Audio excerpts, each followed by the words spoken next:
We appear to have some damp problems.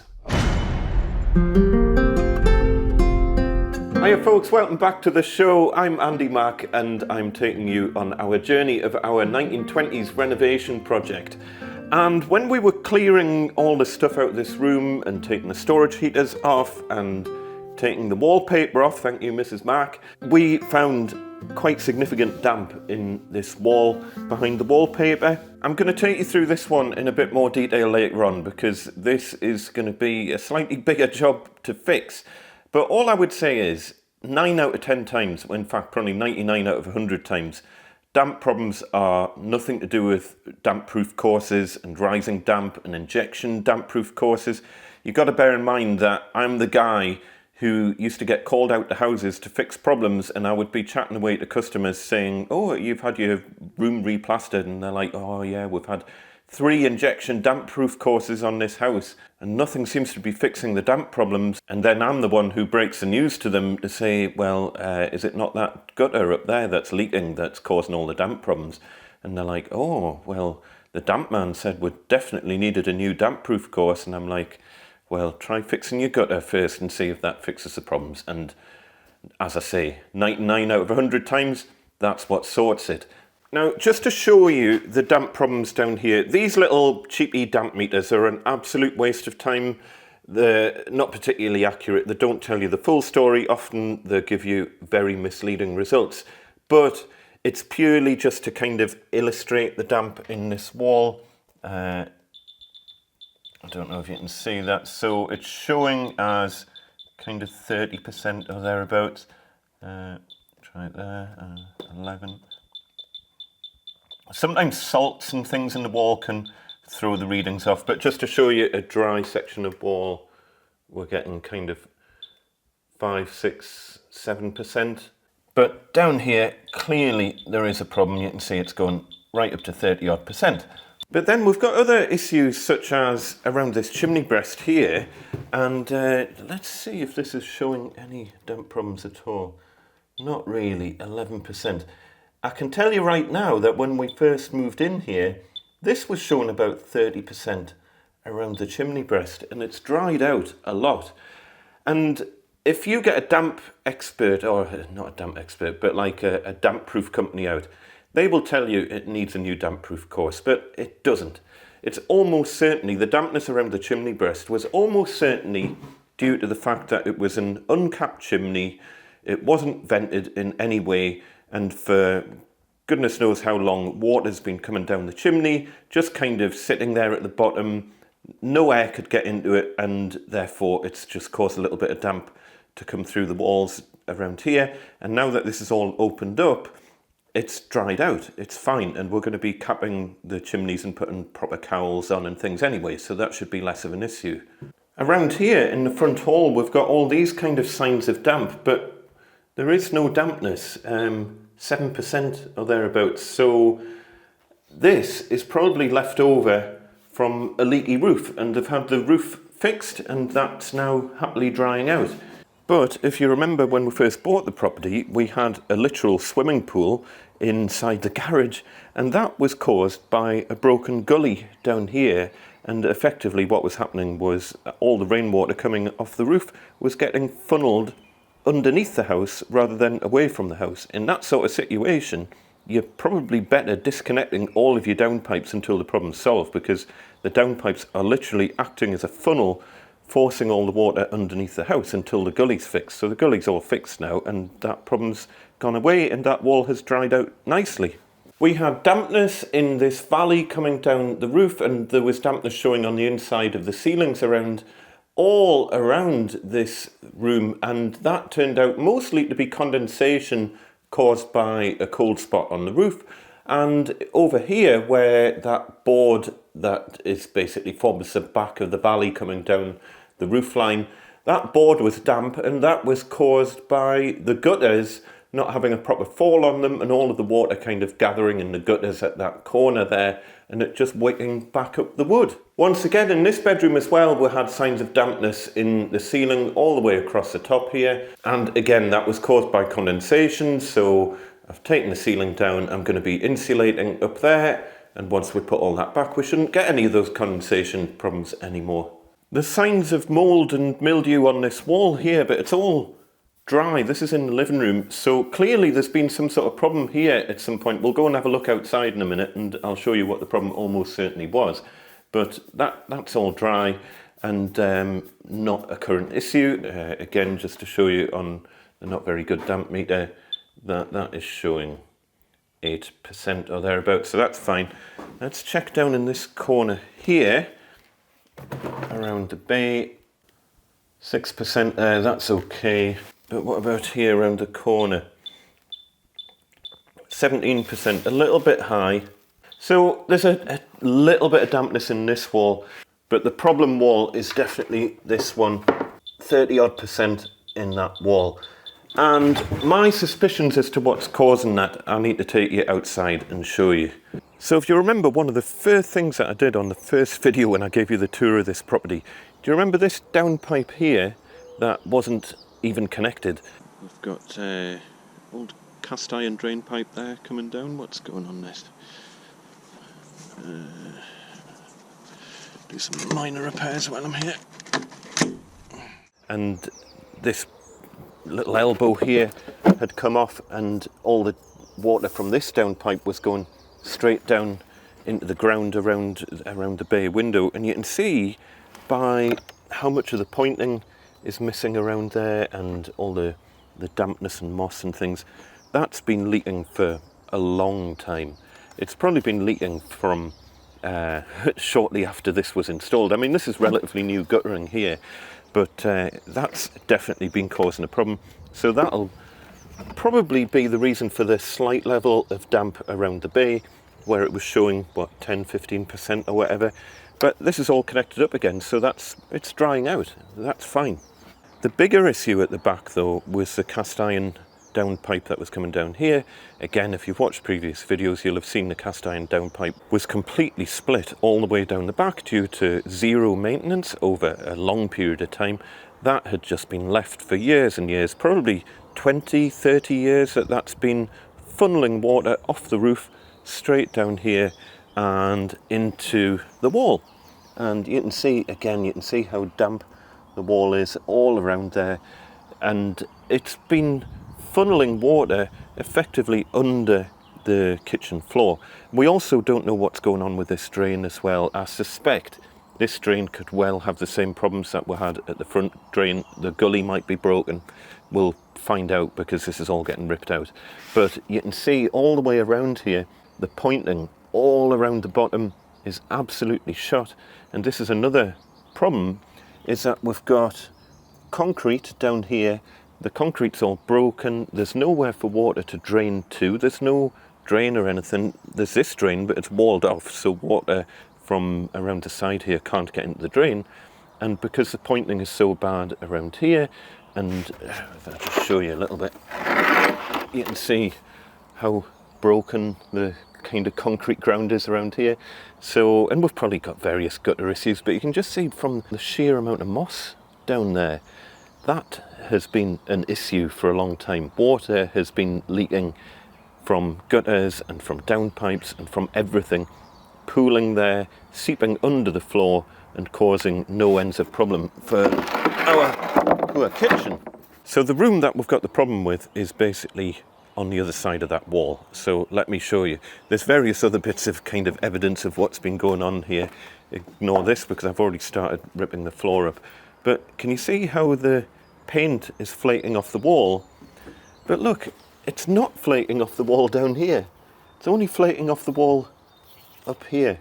You can see over here it's managed to flake off up to, what, 6-7 courses high or whatever, but most of it about 3 to 4 courses from floor level. But floor level is kind of here.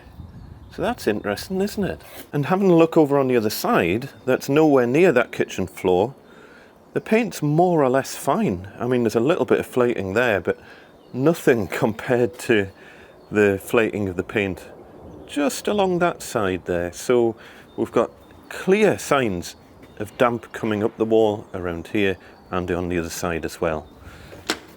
And this is the floor in question. It's got a concrete floor with quarry tiles over the top, and there was laminate flooring over the top of that.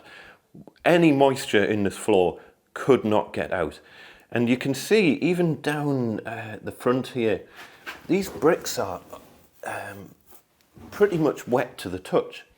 And what's happening is, or my diagnosis of this, my suspicion, is that for years and years and years, all these downpipes and things around the back of the house, lack of drainage, lack of any care or maintenance around the back of the property, has basically meant that water has just been happily pooling under the house, into the slab, into the ground.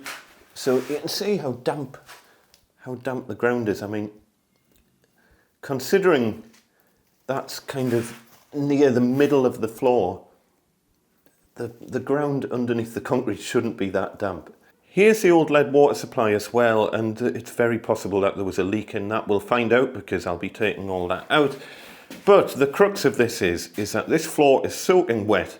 Water can't get out of it. Any moisture in the floor is getting blocked by the quarry tiles, and the moisture has to go somewhere, and it's coming up the walls. And it's coming up the walls all the way around here, all the way around the back, and all the way along that side there where you saw the paint flaking off the wall on the other side. And I think if we rip this floor up, let it dry out a bit, put a nice suspended floor in with plenty ventilation underneath, then I think that's going to fix the problems. So it's not a pleasant job, but this floor has to come up.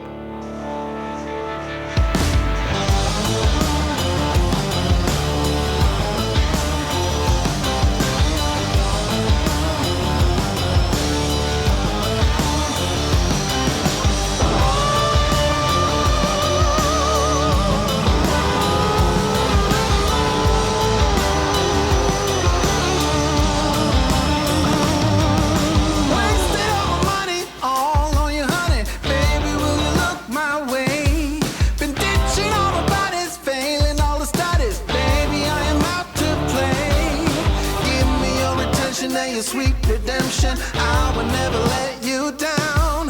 Will it ever get sunny? Oh, I wonder, honey, baby, how you make me sway. You say you will, I'm calling your addictive brain. You say you will, yeah, I'm crossing the obsessive line. You say you will, I'm calling your addictive brain.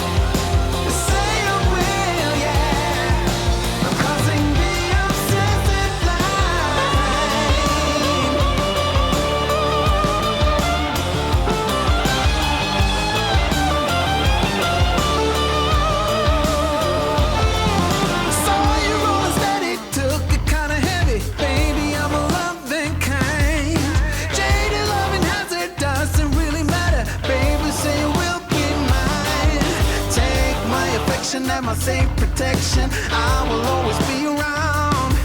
Will it ever get sunny? Oh, I wonder, honey, I'm tired of being in the line. You say you will, I'm calling your addictive brain. You say you will, yeah, I'm crossing the obsessive line. You say you will, I'm calling your addictive brain. Say you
And that is the old concrete floor all ripped out. And this has turned it a little bit into amateur archaeology hour. I'll give you a few updates for everyone who's a regular viewer of the channel. I've got loads of things to tell you. This has got all quite exciting. I did get a little bit carried away digging some rather large holes in the corner here, but let me update you on a couple of things because, okay, let's just talk about the damp issues first of all. Clearly, I mean, you can see how damp the wall is around the bottom there, and the damp proof course is, I'm pretty sure that level there is the damp proof course. Let's just follow that round because I know on this side there's a damp proof course just there.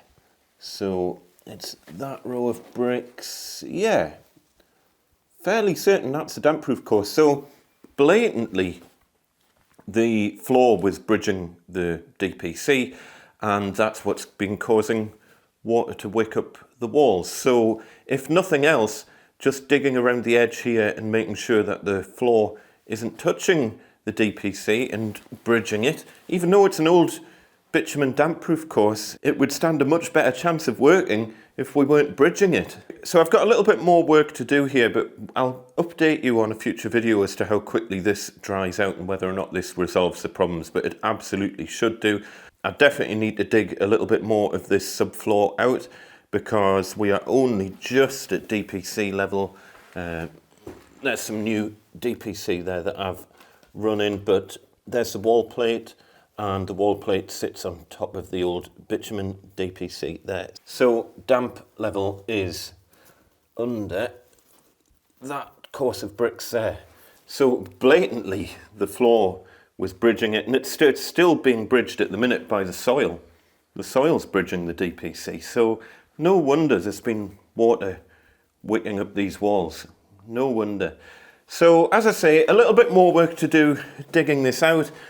You're going to have to subscribe if you want to see what happens with this room, because the plan is to put joists in and have just a timber suspended floor, plenty of airflow underneath, and we should resolve all of our damp problems. But a few interesting things that I found while doing this work. First of all, we have got the remnants of some weird wall thing here. No idea why. I wish I had get hold of the original plans for this property. But this is sitting on some solid kind of concrete foundation things, which I have no intention of digging up. But that is, I'll scrape that away.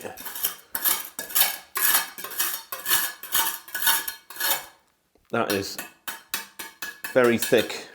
You can see on that side it's about nearly a foot thick foundations there, so I am not removing that. I'll take the bricks out and things. It is going to present a little bit of a problem for the suspended floor. I think I can still fit joists in. What I might have to do is notch them around this concrete and put some damp-proof membrane underneath or something.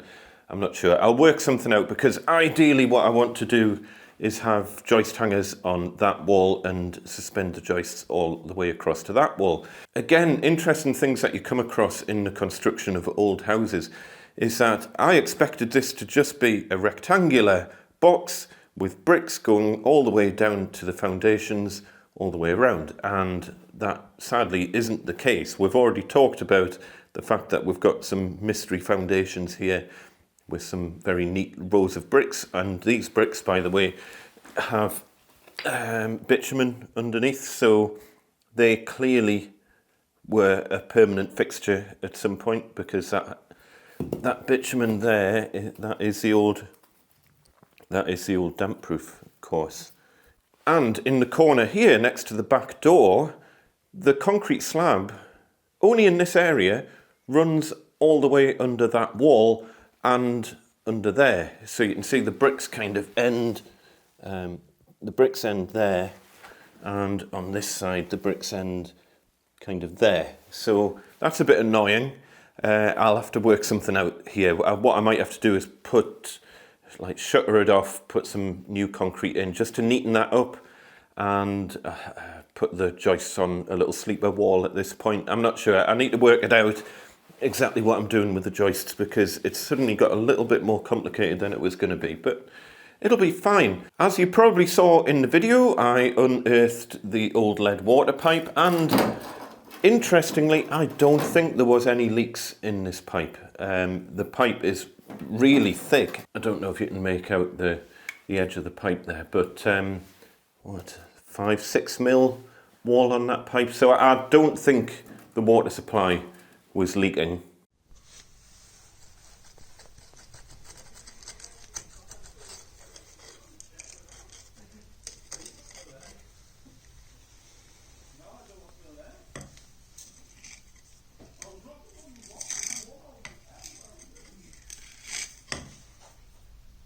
There's the end of it there. All I've done is I've hammered it over.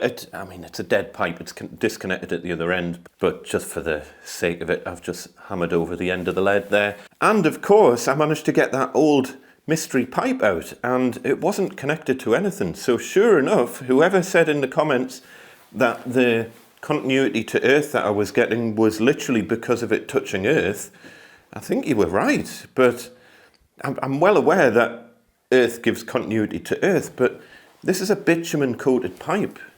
I didn't think you would get such low resistance of this pipe to earth. I mean, it doesn't seem to be bitumen coated from here onwards, so it could have just been from this one little section that presumably, I don't know what that's made of, but the bitumen coating starts from here on in, and obviously I was taking a measurement from here. I'll include a link in the description to that video if you've got no idea what I'm talking about, but it was all about the identification of this mystery pipe that we thought was cast iron, and it turned out to be bitumen coated steel. And I took a continuity reading of it between the electric supply earth and this pipe, and I was getting really low resistance. I don't believe that it's getting such low resistance through the bitumen, so it can only be this little area here that doesn't seem to be coated in anything. Anyway, there you go. It's out, it's disconnected completely. Another thing for the scrap man. The only other thing to update regular viewers on is where the current live electric supply runs, and this is why I've dug such a big hole here, because I don't know if you remember, but the CAT scanner was picking up a signal along the floor kind of here-ish, but I've dug down as far as I dare dig down without wanting to cause sort of damage to the foundations and things. I've gone really deep there. I've gone past the footings of the house. The footings are kind of there, and I went deeper than the footings. I cannot find that electric cable. Over here, you can see we've got the original clay pipe, and then it goes vaguely off in that direction, but I can't find it. So it must either be just really deep, or it might run under that wall. So I don't know, watch this space. As I say, I'm not digging out this concrete here. It's well below finished floor level, and I think it'll give me enough room to put some joists over the top and things. Anyway, there we go. As I say, don't forget to hit subscribe if you want to see what happens to this room. This will actually become a number of rooms, because this is going to be a bit of a corridor and a utility area and various other things. But I shall keep you updated as to whether this resolves our damp problems. And as I say, hit subscribe and you can see what ends up happening to all of this. I hope you've learned something from this. I appreciate it's a little bit random, but it's really to illustrate that 9 out of 10 times damp problems that you run into in older houses have very little to do with rising damp and damp-proof courses and things like that, or failed damp-proof courses, and it's normally a different problem. And as you can see, the problem in this room is clearly down to moisture being trapped under the floor and the damp-proof course all around the room being bridged, so it never really stood a chance. Anyway, we'll leave it at that for today. I need to fill all these holes and get this electric cable run in for the electrician who's coming very soon. Don't forget to hit subscribe if you're new to the channel. Take care, folks. I shall see you next time. Taddy bye!